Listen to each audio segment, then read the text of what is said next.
আমার ভাইয়েরা, যদি ইসলাম রাষ্ট্র, ইসলামী রাষ্ট্র থাকে ব্যবস্থা, তাহলে চুরি করলে চোরের কি করতে হবে? কোন চোরের? মোবাইল চোরের না, যারা নাকি হাজার হাজার কোটি টাকা চুরি করে দরবেশ সেজে থাকে, ওই দরবেশদের জন্য সারা ওয়ার্ল্ড ব্যাপী লাইভ প্রচার করে হাত কেটে দেওয়া, সারা পৃথিবীর চোরদেরকে সুযোগ না, সমস্ত চিরতরে চুরি বন্ধ করে শাস্তি দৃষ্টান্তমূলক রাখার নাম হলো ইসলাম, যাতে একটা দেখে সব সোজা হয়ে যায়। এই চোর পৃথিবীর যে প্রান্তেই যাবে, হাত নাই, কি নাই? হাত নাই। দরবেশ কিন্তু কি নাই? হাত নাই। তাহলে বোঝা যাবে এটা আসল দরবেশ না, এটা চোর দরবেশ। এই চোর দরবেশ দেখে যেন সবাই কি হয়? সচেতন হয়, সতর্ক হয় যে আমি চুরি করলে আমারও হাত কাটা যাবে। তাও এই হাত কাটবে কে? জনগণ না, এটাও ইসলামী সরকার।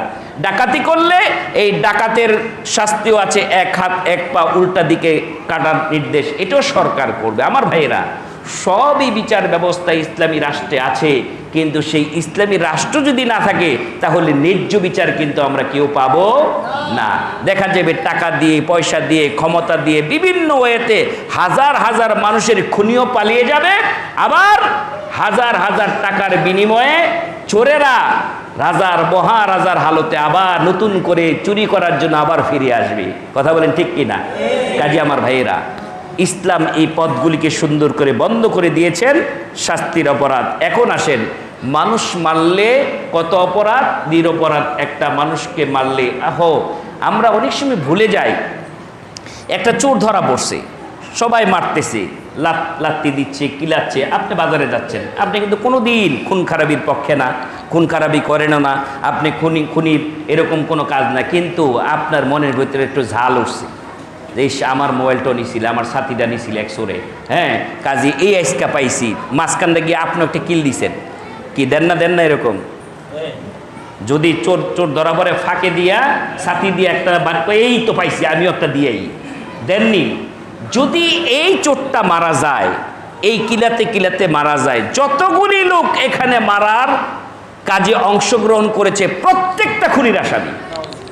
আপনি কি মনে করেন আপনি এই তাকে হত্যার সহযোগিতা করেছেন, সে চোর হলে তার শাস্তি হবে, কিন্তু আপনি যে মেরে ফেললেন, এই অনুমতি কে দিল আপনাকে?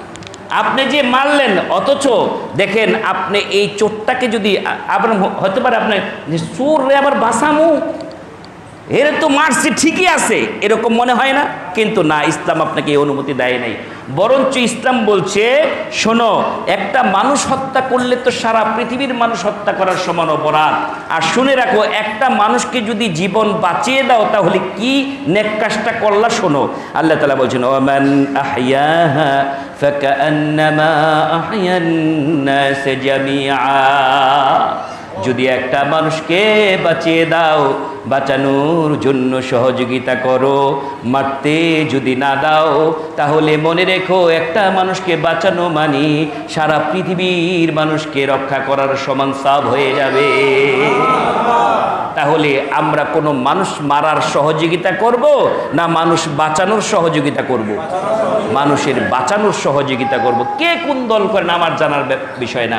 কোন দলকেই আল্লাহ তাআলা অনুমতি দেয় না মানুষ হত্যা করার, কোন দলকেই দেয় নাই। যে মানুষ হত্যা করে সে কোনো দলের লোক হতে পারে না, সে সন্ত্রাসী, সে খুনি।